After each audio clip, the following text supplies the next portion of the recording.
with more with your host, your main man, Hudson Moore. With me today is a very special guest. We got rookie DB of the Atlanta Falcons, Malcolm Dewalt IV. Malcolm, thanks for being here with us today, man. Yes, sir, for sure. Pleasure to be here. Thank you for Yes, having sir. me. All right, man. So let's get right into it. You are a rookie for the Atlanta Falcons. What does that feel like to you to know that you're a rookie in the NFL now? It's surreal as a kid, this has always been my dream. So, to fulfill my dream and, to let other kids know that it's possible is big for me, and of course I'm not there yet because, like you said, I'm just a rookie, so I'm not all the way in there, but I definitely have a foot in the door and I feel like, once I have my opportunity, that's all I really need. Absolutely, for sure, for sure. So, was playing in the NFL always the dream, or when did it become a possibility for you? Yeah, it was always a dream for sure. And growing up, it was definitely tough because you don't really see many people make it out of where I'm from, Bremerton, Washington. So, to even be at this position right now is still surreal. So really the first time it was really real, I would say really my last year at Akron, my coach, I had just got a new DB's coach and he was like, "Hey man, like you could really do something special." And from then, like I just kind of bought into whatever he was coaching me on, and it was just like, okay, I'm gonna put in everything I got. If it doesn't work, it doesn't work, but at least I can say I tried. So I had a great season at Akron, and that's when after the season, when a couple coaches came to see me during the season and stuff like that, that's really when it felt like, oh, I could really do this. So, it just motivated me to keep going. There you go. Absolutely. So, who was your biggest inspiration and why? I would say my dad for sure. He played semi-pro till he was 40, 41. So, him not being able to make it to this level because of his height, he's only 5'6", so me being 6'2" was kind of crazy as well. So, Yeah, yeah, it was really my dad. He always had hard work. He always instilled that in me is just to have hard work, because hard work doesn't go unnoticed. So really absolutely, my man. Hard dad work for never goes. sure. Absolutely. What is the driving discipline for you on and off the field? Really just keeping my why in the back of my head. Like, Hmm. my dad, my uncle passed away in 2018. And just things like that, just keep me going every day because they didn't get that opportunity and I got that opportunity. So for me to take it for granted would be a disservice to them and all their hard work that they did. So I always keep that in the back of my head. So even if I don't want to go hard that day, I still go hard just because I know like my dad would have went hard if he had this opportunity and et cetera. Absolutely. Now, what have been some of your biggest hurdles or challenges you have faced getting to this point in your career? I would say going JUCO, coming out of high school, a lot of people didn't even think I would graduate high school because I never really took school serious. So my Mhm. first school at Snow College, I actually ended up leaving like 3 months in, and I took a year and a half off of school. So, getting back into it, it was like, can I do it? And so I got back into it, and it was slow at first, still learning how to play college ball and just getting back into the flow of playing again. Because like I said, a year and a half off, not many people can do that and still be the same player that they are. And so, yeah, I would say for sure, getting back into it. For sure. Now, what did you learn the most from your JUCO experience? Really hard work.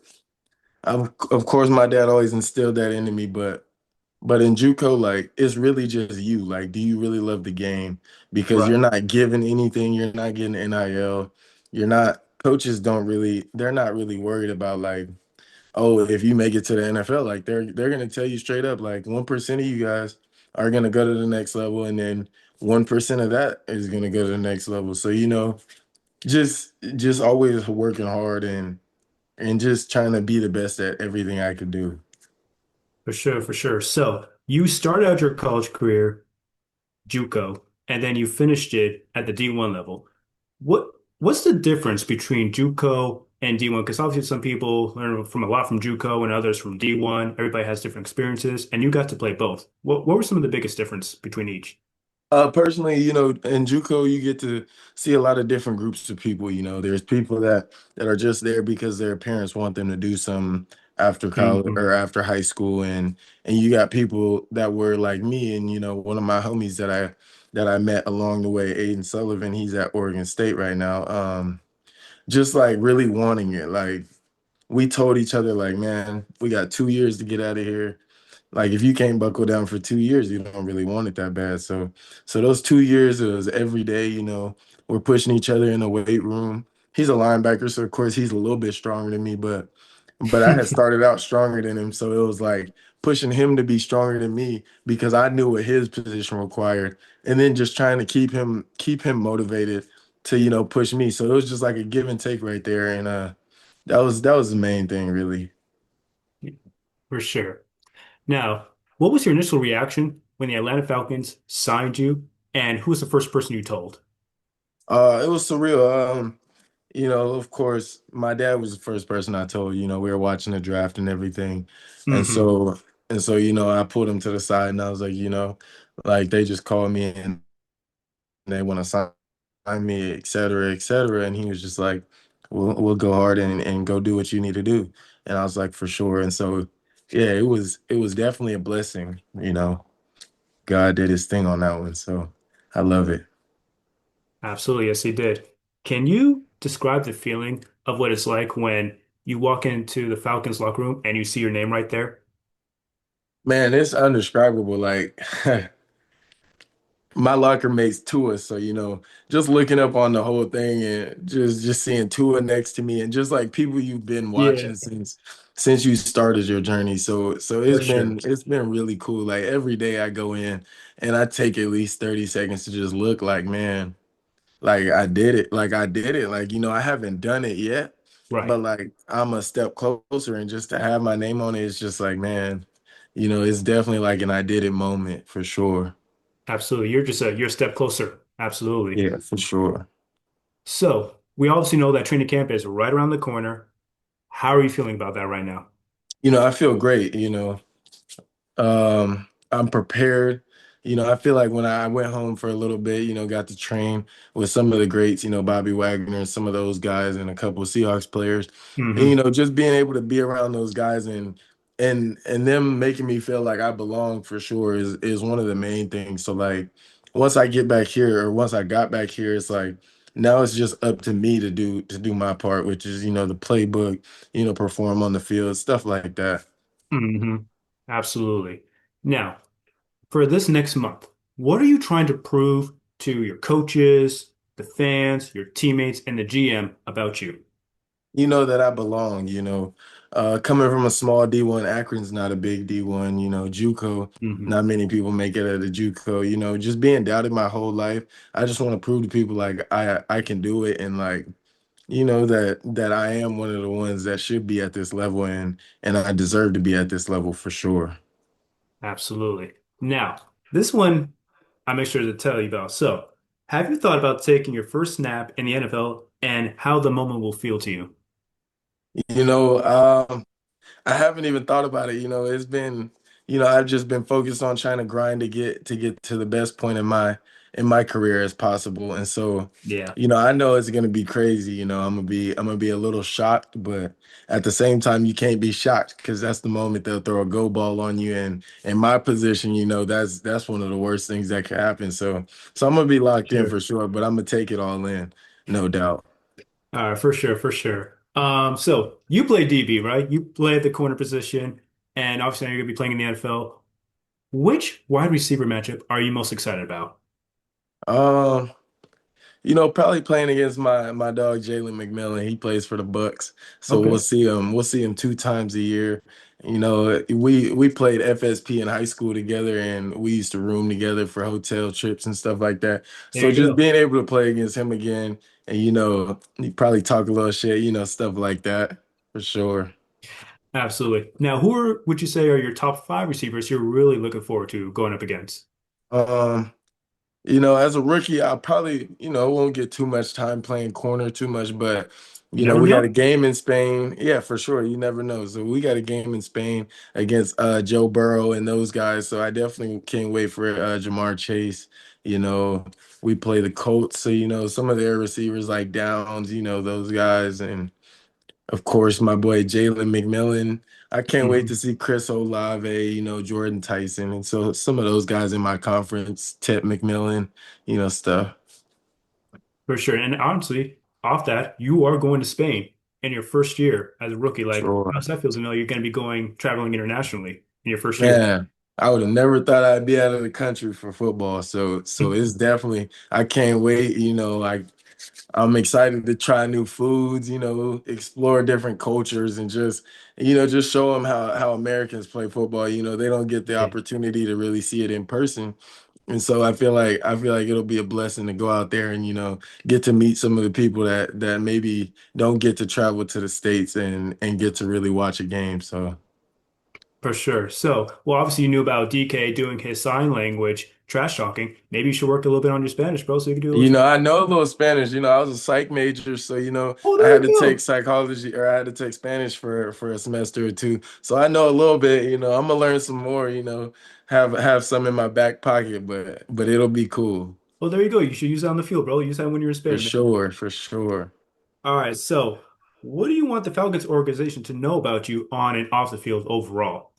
You know, I'm a hard worker. You know, I really I'm a go-getter, I guess you could say. You know, I once I have something in my mind, I gotta go get it because I just don't feel satisfied if I don't. So, you know, I'm gonna give them everything I got. You know, they're gonna get the best player out of me, and you know, whatever they recruited and saw in me, they're gonna get that plus more. Absolutely. Now, what do you hope to accomplish in your first year in the NFL personally? You know, outside of making a 53-man roster, you know, I just want to show people that I can do it, you know, regardless if it's special teams, you know, playing actual corner, you know, just getting tackles and making plays, you know. That's the big thing for me, you know. I want to be able to make an impact for my team and you know, help us win some games, you know, stuff like that, you know, get into the playoffs, hopefully get to the big dance for sure. That's the main Abs- goal. For sure. Which veteran on the Atlanta Falcons would you say is really teaching you, like really coaching you up, like taking you under their wing as, as a big brother to a little brother? You know, I would say one of my locker mates, Mike Hughes, he does a really good job. I mean, I appreciate him more than he even knows, and probably more than I even have said before. But you know, Mm, he'll pull me to the side and he'll be like, "Hey, you get what we did, what we were doing in meetings, and et cetera, stuff like that." But then, other than that, AJ Terrell, he does the same thing, but he does it on the field. So it's like if I'm coming off the field from my rack of plays or whatever, he'll be like, "Hey man, next time you're out there, try this." So those two guys, learning from them two guys, you know, them being 6, 7 year and you know 8 year vets, you know, is crazy. So probably those two guys for sure. absolutely. Now, well, I would say second to last question, but what are you most excited about? Say you make the 53-man roster, you're going to be strapped up in the NFL. What are you most excited about? You Like, know, making plays. That's every man's dream when they're playing football. You know, making plays. I love the pressure, you know. When teams go at me, I like that, you know, making being able to make plays and get the crowd going. Because you know, Atlanta there it gets rowdy in Atlanta. So I can't wait to, you know, pump up the crowd for sure, making a play or two, you know. yeah. Just stuff like that for sure. Now, actually, kind of bounce off that couple plays. What do you really want to happen to you most in your first year? Do you want a pick six? Do you just want an interception? Do you want to strap up a receiver or maybe even sack on a quarterback? Like, which of those are you really hoping to happen in your rookie year? Really all the above, but you know, I really want to make some boom tackles. You know, I'm a Yeah. physical corner. I'm 6'2", 195. So Hmm. being showing my physicality and my speed, you know, being Right. able to tackle, you know, I feel like that's definitely, you know, a little frightening for some offensive coordinators because usually as a corner, you know, they're the people that don't really tackle too much, you know, they're more cover guys. So being able to show that I could tackle for sure would be For my sure. main thing. Absolutely. Now, obviously, I asked you this during the All-Star Seattle Classic game, but I'm going to ask you one more time for the final question. What is one more message you would give to the younger generation who wants to be a rookie in the NFL? Man, I would say I would say focus on school. You know, school is important. You know, as a growing up, I never thought it was that important. I always told myself, you know, if you could play, you could play. But I mean, school would have opened up a lot more doors for me out of high school, and you know, take it serious and Hmm. continue to work hard on the field just as much as you do in the classroom. You know, you just gotta it's gotta be together. You can't do one without the other. So being able to work hard in both classes, and you know, being able to do extra work on your own, not just the work that the coaches are telling you to do and you know your friends are just telling you to do. Like, do it on your own. You know, sit-ups at home. If it's just small stuff, you know, backpedaling up a hill by yourself, it's just doing it on your own and working hard, of course. Like I said before, you know, keep going.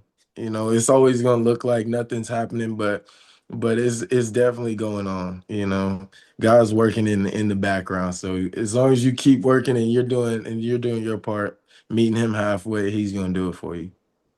For sure, for sure. Well, Malcolm, thank you so much for being here today, man. I really appreciate you taking your time to come out here. I want to thank to everybody out there for listening and watching. And make sure you follow my boy Malcolm Dewalt in his rookie year with the Atlanta Falcons. This boy's gonna be making some big plays. I already know it. Thanks to everybody out there for listening and watching, and we'll be back with more next time.